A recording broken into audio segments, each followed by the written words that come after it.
How well do you really know a person? That's what I want to know. Is seeing them on television a lot enough? Is buying their albums enough? What about celebrating their birthdays? I mean, that should account for something, right? There are a lot of people with photos of this particular person in their house, but I'm willing to bet that you don't know them the way you think you do. Also, November was the 47th anniversary of an extremely important day in American history, but Democrats probably don't want you to know this anniversary, and I'll tell you why. Can you guess what it is? And finally, are we at war? A lot of people say we are, but the question is, with who? All this and more on the next Rob Lett Show. Ladies and gentlemen, bring to the stage, on your feet, Rob Lett! Have you ever had the experience of knowing someone that you've known for a long time, and then they did something so out of character that you were just speechless? Like, imagine knowing someone for 30 years. You know that they don't smoke, and then one day out of the blue, you just see them puffing away. You'd be like, when did this happen? You'd probably stare at them with that look that says, maybe I don't know them the way I thought I did, right? It might shake you a little bit to have observed this particular behavior. But what's more shocking than behavior sometimes is when you realize you don't know the simple things about someone that you've known for a long time. Like if I just suddenly started talking about Eric Bishop Jr. and I kept going on and on about Eric, some of you would tune out because you'd be like, who the hell is Eric Bishop Jr., right? Until you realize that you already know Eric, you just don't know him by Eric. You know him by his show name, Jamie Foxx. It might take you a second to process that all this time you never knew something that basic. Well, that's how I felt when I learned about Michael. Not that Michael, not that Michael, that Michael. You probably got a picture of Michael somewhere in your house. You probably celebrated his birthday before. You may have even put Michael on a pedestal for some reason without ever knowing that his birth name was Michael. Michael's name was changed when he was about 5 years old. Is there anything wrong with changing your name? No, I didn't say that. I'm just pointing out that sometimes you think you know everything about a person and then you realize you don't even know the most basic things, like the fact that they had another name. It's an interesting story of how Michael's name was changed, but we'll come back to this later. Some of you are going to be in your feelings about today's show. If you've been paying attention to social media lately, you're starting to see a new narrative developing around King. Shout out to Chad Jackson for tackling this. If you haven't watched this documentary, MLK Unmasked, you should. Not only will you learn a lot more about Michael, but you'll learn how a lot of things have come to pass in the Black community. This episode covers a few of those same facts, but from a slightly different angle. There's so much to cover that I almost feel like it's hard to pick a spot to begin. Since some of you will say this episode is a bunch of BS, I guess the best place to start is by getting you to read, so you'll understand why none of us are listening to you. This is a book called The Papers of Martin Luther King Jr.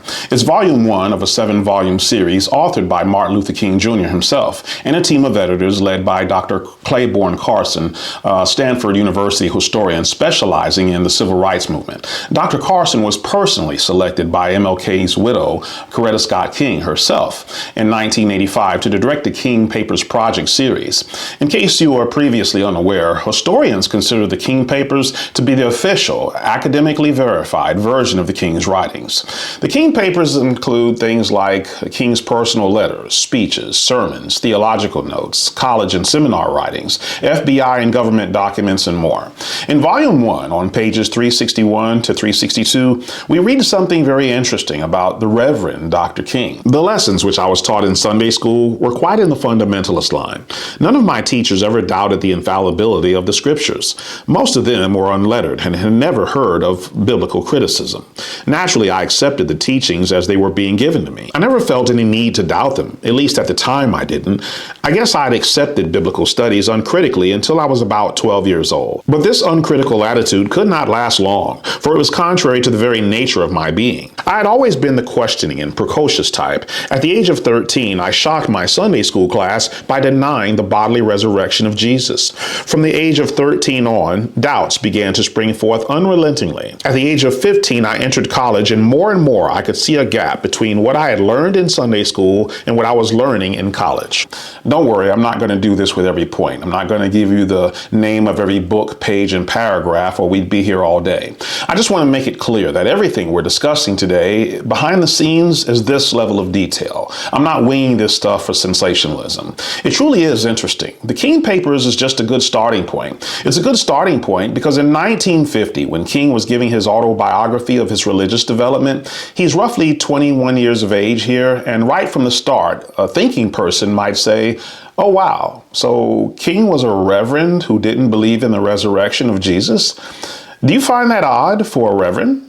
I mean, there's nothing in King's writings that suggests he ever changed his mind about this particular stance. In fact, he doubles down on it. He tells us as he entered college more and more and more, he was seeing this gap between what he learned in Sunday school and what he was learning in college. The longer you follow King and the people in King's inner circle, you'll see King not only didn't believe in the resurrection of Jesus, he also didn't believe in salvation. He didn't believe in atonement. He didn't believe in a heaven or hell. In fact, you'll learn King didn't believe any of the supernatural aspects about religion. I don't know about you, but if I ever met a reverend who didn't believe in the resurrection, didn't believe in salvation, atonement, heaven or hell, I'd have to say, I don't think I've ever met a reverend like that. Have you? More importantly than the fact that King didn't believe in any of these things, the natural question that should follow is, then what have you been preaching this entire time? It's not the first time that this question has popped up into my head about King. And some people are going to attack Chad Jackson for producing the documentary, but honestly, this information has already existed in several places. Chad just connected the dots and brought it to everyone's attention. When I do research for a show, sometimes I start out trying to show you one thing and I end up learning about something else. 3 years ago, I did a show asking the question, what's happening to Black History Month? When I filmed that show, all I was trying to illustrate was the original Black History Month wasn't focused just on blacks. And it wasn't this self-defeating conversations about never-ending oppression. When I did that show 3 years ago, there was a small window inviting me in, but I didn't open the window wide enough. I showed a clip from Reverend Ike back then, and Reverend Ike mentioned that he had a gripe against black leaders in his era over this thing called the Poor People's March. My gripe was my getting these telegrams from the black leadership during the 70s, inviting me to Poor People's March in different places, because I interpreted that as meaning they were giving black people a poverty image. It became too cliche to be poor people. I didn't like that. Poor people had become a badge of honor. I noticed Reverend Ike didn't mention the black leader's name that he had a gripe with, but he did mention the name of the movement, the Poor People's March. Do you like calling out the left? So do I. If you like this content and you're not a subscriber already, go ahead and subscribe to the channel right now. Go to youtube.com/Rob Lett. If you have a friend or colleague or someone like that who should have seen this video today, go ahead and share it with them right now. Somewhere at the very bottom of this video, you'll also see that there's a bell somewhere there. That's a notification bell. It lets you know the next time we release a new show. Go ahead and like this video, subscribe to it, and even ring the bell for notifications. And I'll see you on the other side. I decided to look up the architect of the Poor People's March, and lo and behold, it was Michael. I realized I'd never really listened to any speeches of Dr. King on economics. In fact, most of us probably haven't. Every year in January, the media makes sure we all hear King's I Have a Dream speech. It's a time to reflect on racism. It's a time to reflect on King saying that we're better than that.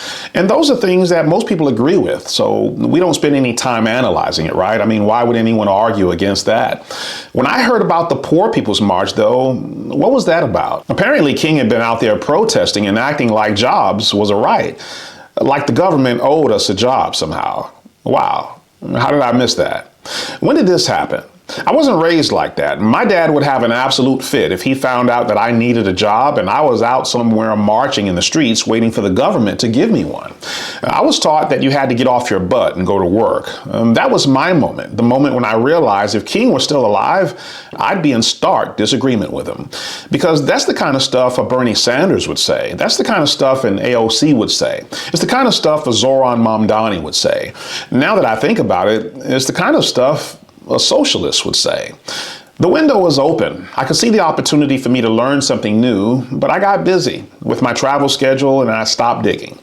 Sometime after that, I watched Uncle Tom 2, and it was the first time that I saw this guy named Chad O. Jackson alluding to some of the same things that I suspected, but I just hadn't delved into. And the rest is history. Now I had confirmation. I wasn't the only person thinking like this. A lot of people were coming to the same conclusion. When I was a kid, I vaguely remember people saying that King was a communist. But I was a child. The communist label felt like something you just put on people that you didn't like, so I didn't pay it any attention. Back then, racism was the easier explanation as to why they did that, why some people didn't like King. As a kid, I couldn't begin to know how to determine who was right and who was wrong. As an adult, though, this is an easier task, because it turns out that King had a speechwriter, a person named Stanley Levison.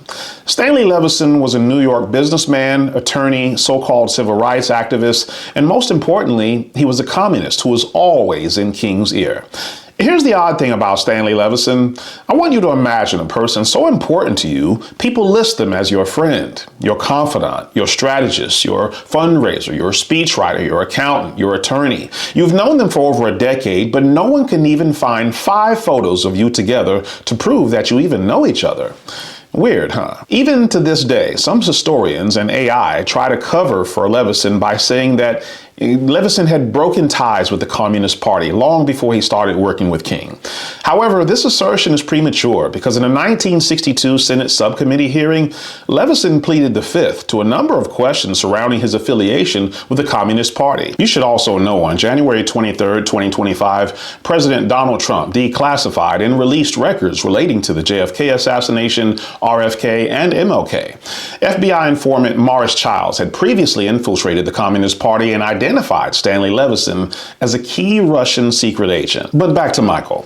So in summary, Stanley Levison was his Fifth Amendment pledging close friend, confidant, attorney, accountant, fundraiser, strategist, and speechwriter who King went out of his way to avoid taking photos with. In case you think King's friendship with Levison was a one-off, King's circle was a collection of communists and or communist sympathizers. I'm not sure how many coincidences one needs before one admits that if there's smoke, there's fire. If you don't study this stuff, the communist label doesn't mean much to you at all. My greatest challenge today is explaining to you why this history is so critically important while trying to keep it interesting at the same time. So let me explain this at the 50,000 foot level. What makes the United States unique is we're a country founded on the principle that our rights come from God. The founding fathers saw our government as existing for the sole purpose of protecting those God-given rights. Most people don't understand how big of a deal this small nuance make when it comes to our freedoms. The less government you have, the more free we are as a nation. Communism is the antithesis of what I just described. In some countries, they don't believe we're born with anything that wasn't granted by the state. In North Korea, even the hairstyles that you have are chosen by the state. In totalitarian states where the country is in control of everything, there is no God. They see no reason to have faith. To them, government is the provider of everything. For those who ascribe to this ideology, the government is God. If you understand the ideologies on this level, you'll see why countries like America and Russia are in opposition to one another. A word you've rarely, if ever, used in your life is the word Bolshevik. There isn't much need for you to use that word unless you're engaged in a conversation about history. Today, people throw that word dictator around loosely without realizing Russia is actually the world's first communist state. Russia became the Soviet Union in 1922, but it's all because of something that happened years earlier in 1917. October of 1917 was a period of time in Russia known as the Bolshevik Revolution. The Bolsheviks were a small, disciplined group of radicals responsible for overthrowing the Russian government back then. The Bolsheviks were the revolutionaries responsible for Vladimir Lenin being the founder of the Soviet Union. The simplest explanation of what the Bolsheviks did is all of those socialist beliefs like eliminating property rights, government ownership of industry, the suppression of religion, and one-party dictatorships. They were all Marxist theory before the Bolsheviks. The Bolsheviks were the first to make those theories real. Their tactics of war weren't what you might expect for revolutionaries. This wasn't the typical bombs and guns. They thrived on exploiting chaos, spreading persuasive propaganda, infiltrating and subverting key institutions to seize the infrastructure of power before anyone realized what was even happening. Now, my apologies for taking you back to the early 20th century. I know you may be sitting there listening thinking, what the heck does any of this have to do with MLK? A lot. Sometimes you have to go back just so you can move forward, if that makes sense. I had to give you those dates earlier because the Bolsheviks changed their name and began simply being known as communists. Between 1919 and 1920, the United States arrested about 10,000 people and deported about 500 more as part of what was called the Palmer Raids. Now, it was so named that because of the then Attorney General named A. Mitchell Palmer. Due to what happened just years earlier in Russia, the United States was understandably on high alert about communism and radicals coming into the United States. When politically astute people tell you that we have a war happening inside of the United States, the uninitiated think that they're crazy. Let's not forget that as recent as 2022, we found a Chinese police department on U.S. soil operating in Manhattan. This isn't the movies. We've always had agents here on U.S. soil operating on behalf of foreign interests for various reasons. This isn't anything new. You may remember I said the Bolsheviks, now named the Communists, had non-traditional war tactics. Their tactics were one of infiltrating groups, subverting them so that they could control them for their own purposes. This is akin to psychological warfare of sorts. In the United States, whether you realize it or not, whether you're an atheist or not, our country has a strong base in faith. Even on the back of our currency, "In God We Trust," is still in writing. I'm mentioning this because in the early days of Marxism, Karl Marx and Friedrich Engels had the most difficult times spreading their philosophy in areas where the people adhered to Christianity. Why believe in a socialist government when Americans believe in a power much greater than the government? If you recall, socialists are not proponents of religion. They view religion as oppression. If you're following me here, it stood to reason that if they were ever going to overthrow the United States, the hurdle of religion was going to have to be addressed. Stated another way, religion was the key to their revolution. By the late 19th century, communists had figured out an approach to this hurdle through something called the social gospel. There were already signs of Christians rejecting the biblical doctrine during this period and replacing it with Marxist dogma. The father of this social gospel was the Reverend Dr. Walton Rauschenbusch. By 1917, he had already written 3 books on the subject. The premise of the social gospel is actually quite cunning. If you spend some time in the church, you know there's really 2 levels in which you process everything that you're learning about the Bible.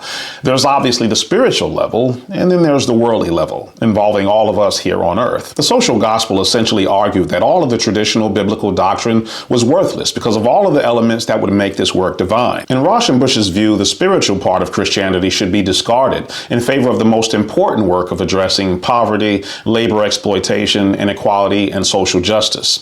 If you caught what just happened, with the proposal of the social gospel, communists had cleverly proposed a counterfeit Christianity, one where the pastor was effectively a politician wearing a priest collar. If you recall, King proudly wrote of the skepticism of the resurrection of Jesus to begin with, and his skepticism of every spiritual element only grew with each infiltrated seminary and college that he attended. It's not only fascinating to see how things in history fall into place, it's also interesting to see how, in a sense, everything I've been reading, viewing, and discussing up to this point was preparing me to receive this new information. I'd already done a show called Rise of the Black Conservative, so I already knew the fascination Americans had with Nazism during FDR's era. I'd already done a show called There Was No Party Switch, so I was already familiar with George Fitzhugh and his book Sociology for the South that justified slavery to Americans in the South. Fitzhugh had argued that slavery was the very best form of socialism. I'd already known that Democrats were enamored with this philosopher named Karl Marx out of Germany. So it was no surprise when I learned that Michael King Jr. was named Michael all the way up until King's father, Michael King Sr., took a trip to Germany. Coincidentally, it was there in Germany that MLK's father began learning about the German Reformation and the religious figure, Martin Luther, who challenged the Catholic Church. Since he and his sons' names were already Michael King, he was inspired to change the names of both he and his son to Martin Luther King when King was just 5 years old. But it wasn't until this year I realized King employed a strategy I'd never seen before. I just didn't know that there was a formal name for it. King was trained in something called Hegelian Dialectic. Hegelian Dialectic explains the process of how ideas evolve. There's typically something that's considered the norm or a mainstream idea. That's called the thesis. Then there's something that's clearly not the mainstream, and that's called the antithesis. And mainly there's an attempt to merge the two ideas together in a manner to imply that one has transcended the old way of thinking. This final solution is what's called a synthesis. When I'd heard Chatto Jackson explaining this Hegelian dialectic, Honestly, the first person that came to mind was the show that I had done years ago, What the Left Never Tells You About Jim Jones. One of the first things that I did on that show was to destroy this myth that Jim was ever a preacher. It was a lie, I said. Calling Jim Jones a preacher allowed Democrats to distance themselves of what Jim Jones really was, a socialist, disguising himself as a preacher in order to spread the doctrine of socialism. Just like King, Jones presented himself as a man of the cloth, but he didn't believe in any of the supernatural aspects of the Bible. MLK called himself the Reverend Dr. Martin Luther King. Jim Jones called himself the Reverend Dr. Jim Jones. When you looked at the party Jim Jones was supporting while he was alive, it was the Democrat Party. If you looked at the party Dr. King was supporting while he was alive, it was the Democrat Party. When you look at the many people who were in Jim Jones's circle after he died, you'll realize a lot of the people around him were socialists. When you look at the many people who were in Dr. King's circle after he died, you'll realize a lot of people around him were socialists. King was known to be with a lot of women, even though he was married. Jones was known to be with a lot of women, even though he was married. King was known to drink and be on drugs occasionally. Jones was known to drink and be on drugs occasionally. They were almost carbon copies of each other. Jim Jones modeled himself after King. The main difference between the two is King maintained his disguise that he was a godless preacher. To this day, people think you're speaking blasphemy if you say anything critical about King. With Jim Jones, though, we don't have that problem. At some point, Jim Jones took the mask off. He made it very clear before he died he was not preaching the God of the Bible. His God was socialism. King died because someone killed him. Jim Jones died killing himself and over 900 people around him. Such a tragedy. I wanted to purposely release this episode in November because this month is the 47th anniversary of what ended up being the largest loss of American civilian lives in history until 9/11 happened. Nearly 1,000 lives lost, all for a senseless reason, pushing this trash called socialism. To this day, Democrats and socialists are still hand in hand, and people won't wake up. Zoran Mamdani just won the mayoral race in New York. Everyone knows he's a socialist. He felt comfortable running as a Democrat. But I know most of you probably don't read and research this stuff, so let me bring up as many receipts as I can while I have you. We discussed King and what Hegelian dialectic is. Listen to King's speeches other than this I have a dream speech, and you'll hear all of the telltale signs of the distribution of wealth, his disdain for capitalism. You'll hear his advocacy for some sort of reparation and dependence on government. You'll hear him acknowledge Hegelian dialectic. I want to say to you as I move to my conclusion, as we talk about where do we go from here, we must honestly face the fact that the movement must address itself to the question of restructuring the whole of American society. There are 40 million poor people here. And one day we must ask the question, why are there 40 million poor people in America? And when you begin to ask that question, you're raising a question about the economic system, about a broader distribution of wealth. When you ask that question, you begin to question the capitalistic economy. And I'm simply saying that more and more, we've got to begin to ask questions about the whole society. We are called upon to help the discouraged beggars in life's marketplace. But one day we must come to see that an edifice which produces beggars needs restructuring. It means that questions must be raised. You see, my friends, when you deal with this, you begin to ask the question, who owns the oil? You begin to ask the question, who owns the iron ore? You begin to ask the question, why is it that people have to pay water bills in a world that's 2/3 water? These are words that must be said. Now, don't think you have me in a bind today. I'm not talking about communism. What I'm talking about is far beyond communism. My inspiration didn't come from Karl Marx. My inspiration didn't come from Engels. My inspiration didn't come from Trotsky. My inspiration didn't come from Lenin. Yes, I read Communist Manifesto and Das Kapital a long time ago. And I saw that maybe Marx didn't follow Hegel enough. He took his dialectics, but he left out his idealism and his spiritualism, and he went over to a German philosopher by the name of Feuerbach and took his materialism and made it into a system that he called dialectical materialism. I have to reject that. What I'm saying to you this morning, communism forgets that life is individual. Capitalism forgets that life is social. And the kingdom of brotherhood is found neither in the thesis of communism nor the antithesis of capitalism, but in a higher synthesis.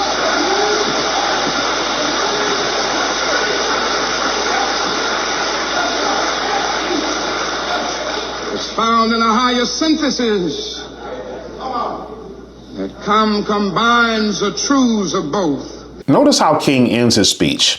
He talks about communism, capitalism. He talks about synthesizing the truths of both, even though much of what he said in that speech was anti-capitalism, which matches up with what he wrote in the King Papers. Well, if you say you remember being an anti-capitalist as a kid and your speech today is still anti-capitalist, but now you're trying to sell me on this synthesis of communism and capitalism together, you're really trying to pull a fast one, because the only so-called solution you're offering is communism. Let's listen to another speech. Now, one of the answers, it seems to me, is a guaranteed annual income, a guaranteed minimum income for all people and for all families of our country. It seems to me that the civil rights movement must now begin to organize for the guaranteed annual income, begin to organize people all over our country and mobilize forces so that we can bring to the attention of our nation this need and this something which I believe will go a long, long way toward dealing with the Negro's economic problem and the economic problem with many other poor people confronting our nation. If you can read between the lines, King really just told you, now that we have your attention on the civil rights movement, you should know that that was phase one. Not only was it phase one, but if you listened really closely, he said this guaranteed annual income is for all people. So what started out as using black people as a wedge to open the door, now he wants to get the entire nation in a debt to pay not just a guaranteed income, but he uses this phrase, a guaranteed minimum income. Well, you know what that means. Whatever number he'd proposed, they're just getting started. Just like the minimum wage, which Democrats today are floating around the idea of a $30 an hour minimum wage. You may not know most of Jim Jones's speeches and sermons were recorded.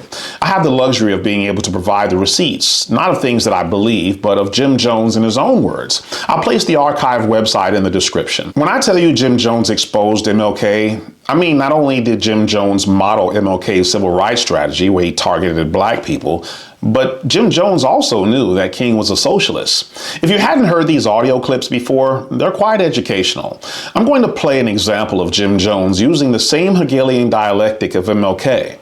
I try to keep these clips short. In this clip, I want you to notice Jim Jones is catering his sermon to blacks. He started off talking to his congregation about the white Christians and the inequality of the pay that they receive. He explains how they were treated like dogs, and that's the situation that religion has them in. But Jim Jones is here to set them free from religion, he said. He clarifies later that he's here to bring them out of man-made religion. He calls his congregation Uncle Toms and Aunt Janes who don't know the truth. Jim Jones used to do fake faith healing in his church. Baptist religion, that's the basis of your Calvinist Baptist faith. And they came in, and now those poor people make 16 cents a day, while the average Christian white makes $20 a day. You saw the movie. How many saw the movie in here? Treated like dogs. They can't even buy good alcohol. They give them a horrible, strong, potent alcohol that causes cancer of the stomach and kills them off because they've got too many blacks and makes them just toxic, but doesn't even give them a good drunk. They can't even get a good drunk. They can't even go to the toilets. They can't ride the buses. They cannot go in the stores. They cannot walk on the streets. They got to walk down off the curb. That's what religion brought them. I've come to get you free from religion. I've come to give you Christ. I've come to give you the Word, the revolution made flesh. I have come to give you a living Savior, to bring you out of your institutions, to bring you out of your bondage, to bring you out of your darkness, to bring you out of man-made religion. Sure, you can't stand on your feet, some of you, because you're still Uncle Tom's and Aunt Jane's. You don't know the truth when you hear it. Christian, you like Christianity. All right, King James, that book you love so much. King James, and you go back and get my interpretation of it. I said I had to give people a little bit of truth. They've seen too many miracles, and they're all up in seventh heaven, and they're saying, oh, what Jesus is doing through him. What Jesus is doing through him. Nobody does a thing through me, honey. It's me that does it.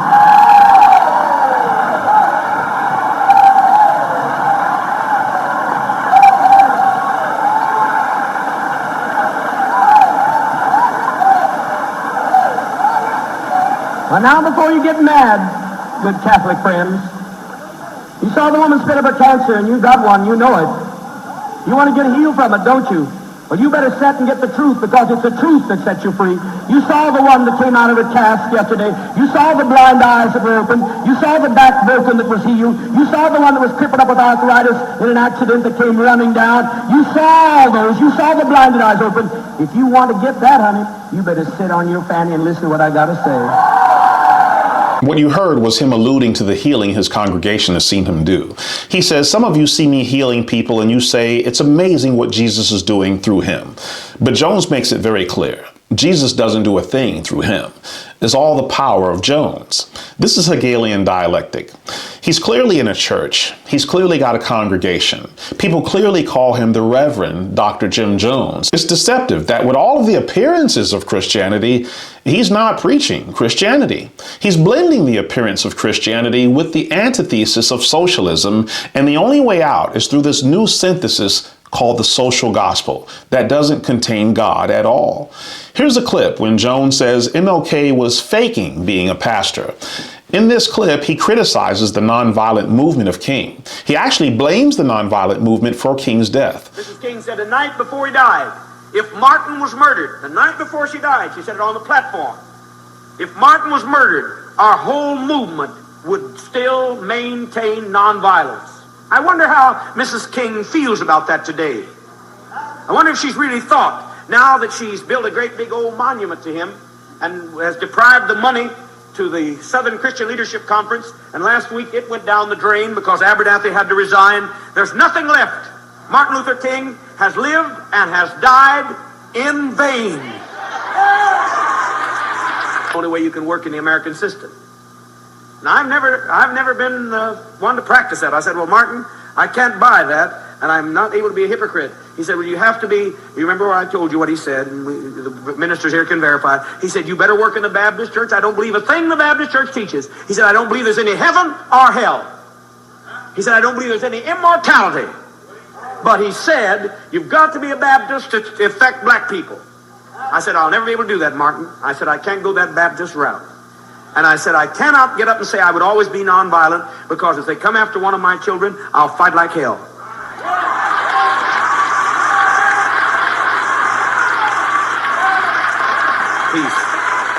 Peace. Now Martin's dead. And he was not guilty of the real crime. He was again trying to do what this man was doing. He was trying to do halfway measures. Not put his whole ass out, maybe not even to save his ass, but was trying to think, well, I can get more effect by holding back what I really am. For those who think King may have outgrown the skepticism of the supernatural, Jones recounts a conversation with King saying he didn't believe in a heaven nor a hell, nor did he believe in immortality. But you've got to be a Baptist if you want to affect black people. Jones' approach was one of boiling a frog, if you've ever heard that analogy before. When King was alive, he modeled King. Jones was the Trojan horse, hiding his true intentions. But as time goes on, Jones is more and more transparent with his socialism. By the time of King's death, the mask is off. Jones is tired of hiding. Jones is unapologetic about socialism.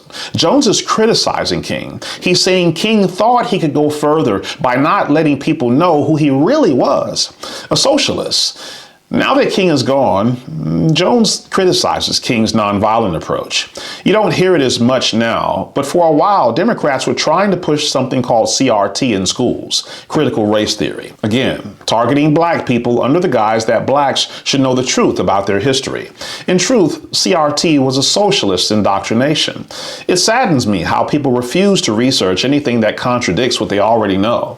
In one of the saddest clips I've perhaps ever heard, here's the children of the People's Temple in a classic example of indoctrination. And socialism is better because they know how to do all that.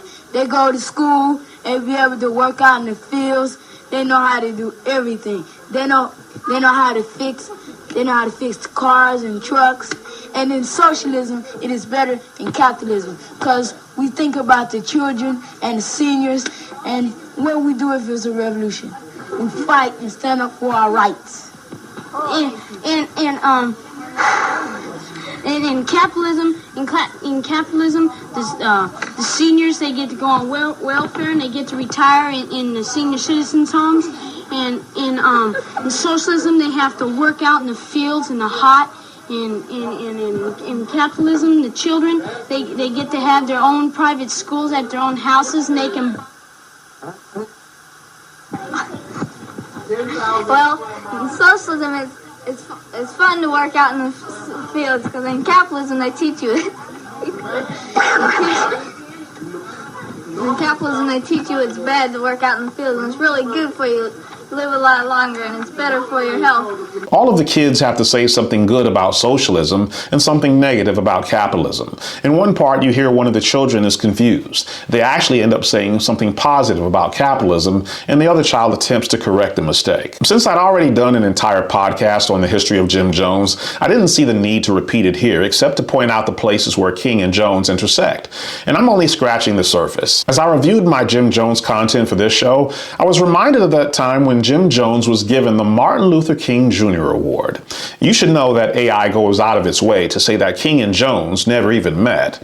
You'll have to use your own judgment on that. It's hard for me to know the exact truth when you're researching two pastors who are known for lying to their congregations.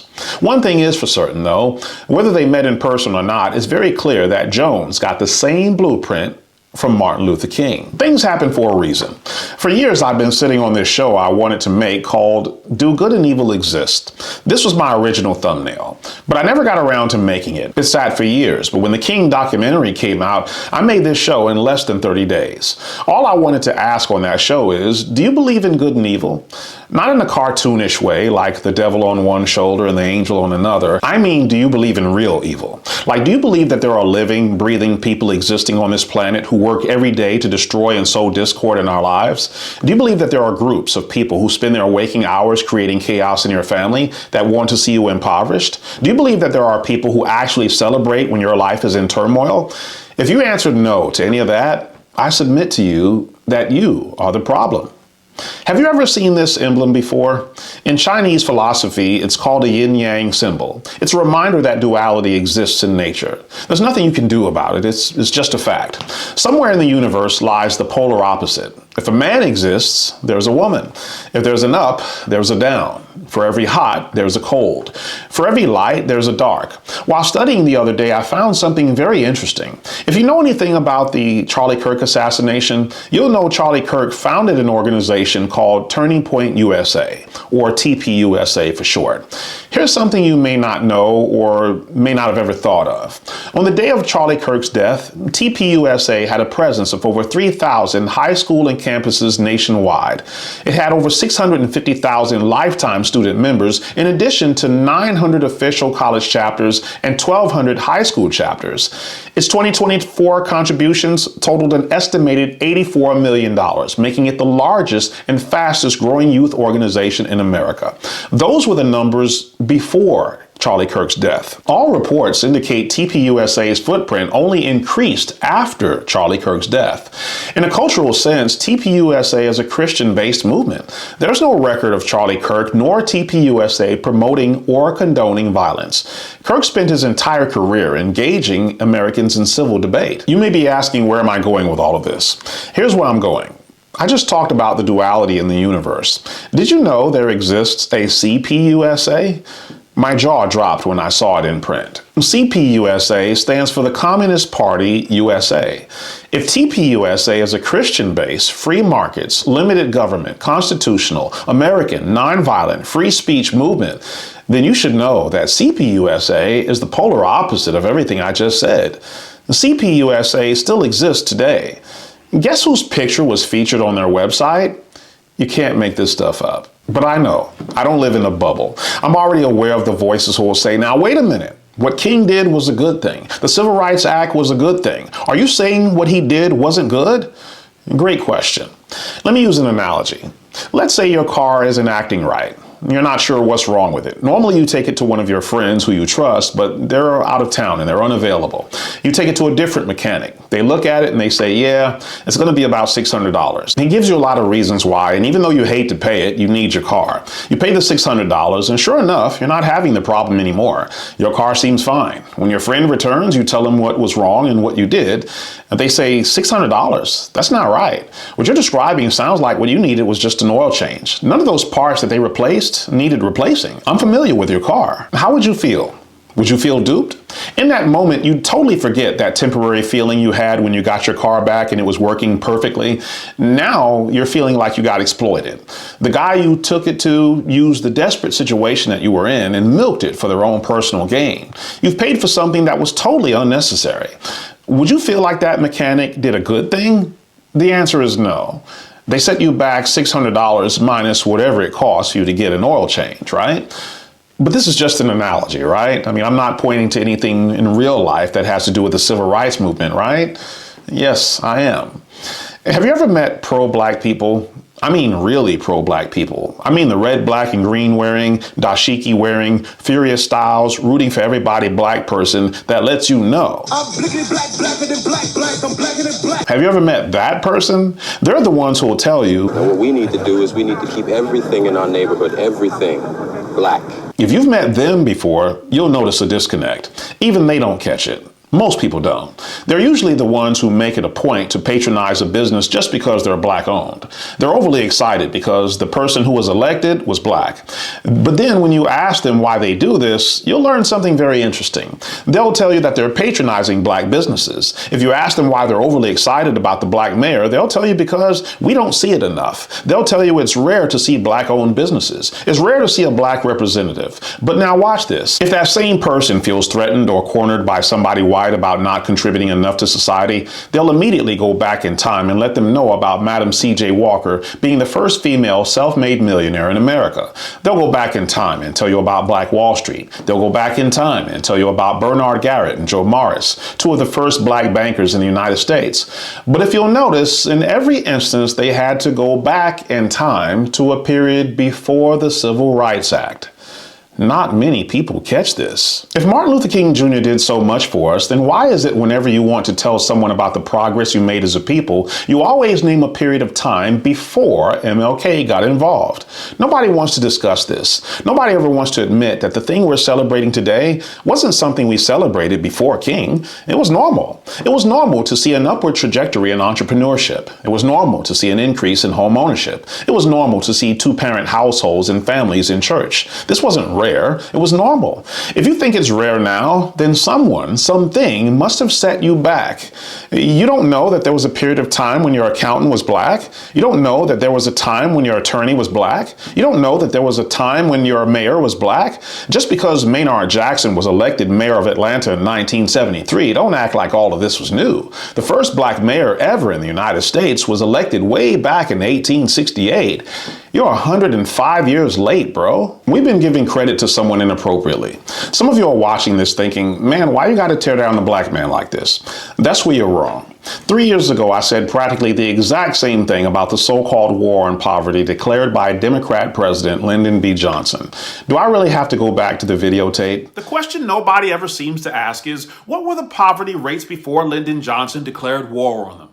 Do you know? The poverty rate among black families fell from 87% in 1940 to 47% in 1960, during an era of virtually no major civil rights legislation or anti-poverty programs. It dropped another 17 percentage points during the decade of the 1960s and 1 percentage point during the 1970s. But this continuation of the previous trend was neither unprecedented nor something to be arbitrarily attributed to the programs like the War on Poverty. Can we do the math on this really quickly? Let's read that quote again. So in 1940, the poverty rate for black families was 87%, then it dropped to 47% in 1960. Can we pause right here? Keep in mind, in 1960, there was no war on poverty yet. From 87% to 47% represents a 46% decline in poverty during the 20 years prior to the Democrats fixing poverty. 46% decline in poverty. Now it says it dropped an additional 17 percentage point during the decade of the 60s and an additional percentage point during the decade of the 70s for a total of 18 percentage points. If you subtract 18 from 47, now that means the poverty rate is down to 29%. And some of these years, the mid-60s, are the years when Lyndon B. Johnson fixed poverty. Well, from 47% to 29% is a 38% decrease in poverty. Can I translate this for you? If poverty was already falling at a rate of 46% before you got there, and then after you fixed it, suddenly it's falling at a rate of 38%, that means all you did was interfere with progress. Poverty was already falling 8% faster and for free before you decided to declare war on it. This was me in April of 2022 saying President Lyndon B. Johnson, who was not black, by the way, scammed the public with his so-called war on poverty because the United States has spent $23 trillion for something we were already getting for free. Sound familiar? The socialist model is the same. Find some grievance that you can exploit in order to expand the powers of the federal government while putting us further behind than when you so-called fixed it. That's exactly what I just said about King. All King and his group of communist buddies did was exploit an oppression, being fueled by them, by the way, in an effort to expand the powers of the federal government and give us legislation that put us further behind than when you came in and so-called fixed it. This is what I don't like about identity politics. If you know better, you're supposed to do better. But I see people all the time trying to cover for someone just because they look like them. Next year will be America's 250th birthday. It's time we start celebrating freedom. Real freedom. Stop sweeping things under the rug about King. There are a lot of leaders that we've exposed in regards to what they did while they were married. Let's quit acting like King wasn't one of them. King's so-called dream was to one day reach a point where people are judged not by the color of their skin, but by the content of their character. So if you've got a picture of Michael on your wall in your house, this is a great time to delve into the content of what his character really was. I could almost make this a series because, to be honest, as much as we've covered today, there's so much that I left out due to lack of time. I never explained to you why communists issued a directive to target blacks in the U.S. before King was even born. I never explained how many of the tactics that King used purposely added fuel to the fire of racial division to carry out that same directive. It's a lot. My goal isn't to try to answer everything in one podcast. It's just to spark a long overdue conversation. When people think about Jussie Smollett, they mainly remember he lied about the two men who supposedly assaulted him. They almost forget that he wanted to create a national perception that these were white men. They almost forget that he was trying to create a national perception that these were Republicans. They almost forget that Jussie was gay and he had hoped to be the face of gay rights causes. They almost forget that he had hoped to attract attention to his causes, be the center of attention, and make a lot of money while doing it. Had he gotten away with it, what legislation do you think Democrats would have helped him pass? I don't know, but it would have been another lie designed to set us back and maybe even spark racial violence among us, all for something that never really happened in the first place. If these were lies being carried out by one of our American citizens who was simply an actor, why don't you think it was possible for a person who surrounded themselves with communists? They say getting to your first 10,000 subscribers is hard, but after that it gets easier. I'd love to find out. Subscribe right now, like this video, share this video, and be sure to ring the bell to get notified whenever we release a new video. On Facebook and X, you'll find me as Rob the Speaker, and on YouTube and Rumble, you'll find me as The Rob Lett Show. I'll see you on the next one. Cheers to your freedom.